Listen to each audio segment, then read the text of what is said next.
नमस्कार, आप देख रहे हैं हल्ला बोल टीवी।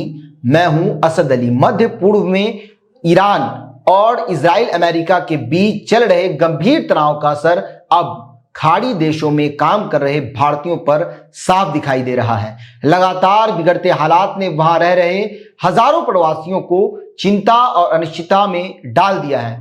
बिहार के कई युवक भी इस समय डर और असमंजस के माहौल में जी रहे हैं। रोजगार की तलाश में विदेश गए थे, लेकिन अब उनके सामने सबसे बड़ी चिंता अपनी सुरक्षा और वतन वापसी की है। अबू धाबी में रह रहे मुजफ्फरपुर के मोहम्मद मुसीम बताते हैं कि शनिवार रात 9:05 पर उनके मोबाइल पर इमरजेंसी अलर्ट आया।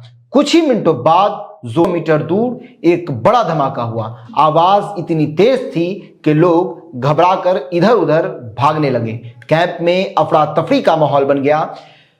सुसीम कहते हैं कि उस समय समझ नहीं आ रहा था कि सुरक्षित रहने के लिए कहां जाएं। वे एक कंपनी में पाइप फिटर का काम करते हैं। जिस कैंप में वे रहते हैं वहां करीब 20,000 भारतीय कामगार हैं। उनका कहना है कि अगर अपने देश में रोजगार मिल जाता तो वे कभी घर परिवार छोड़कर यहां नहीं आते। वे घर के सबसे बड़े बेटे हैं और पूरे परिवार की जिम्मेदारी उन्हीं पर है। 3 छोटे बच्चों और घर की जरूरतों के कारण उन्हें प्रदेश में आना पड़ा। अब वे कहते हैं कि अगर स्थिति और बिगड़ती है तो कंपनी टिकट दे दे, वे तुरंत भारत लौटना चाहेंगे। इधर अररिया जिले के जोकीहाट क्षेत्र के रहने वाले कासिम इस समय रियाज में है। उनके परिवार के अनुसार उन्होंने फोन पर बताया कि आसपास तनावपूर्ण माहौल है और कई तरह की खबरें फैल रही हैं।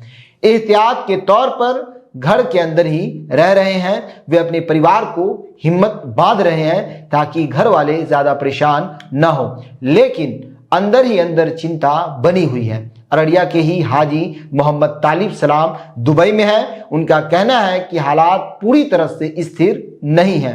बाहर निकलना भी आसान नहीं रहा। वे भी अपने देश लौटना चाहते हैं। उनका साफ कहना है कि रोजी रोटी के लिए आए थे, लेकिन अब सबसे बड़ी प्राथमिकता सुरक्षा रहना है।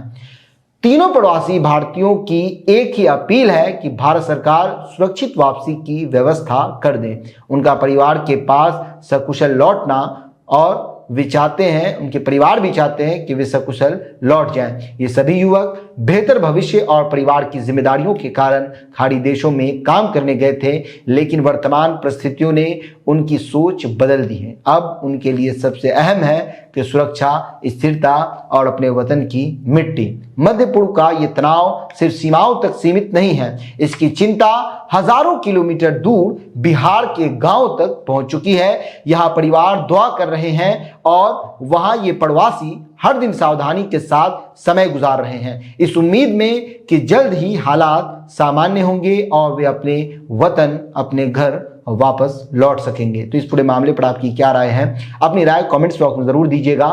फिलहाल इस पेशकश में इतना ही। आगे की खबरों के लिए बने रहे हल्ला बोल टीवी के साथ। धन्यवाद।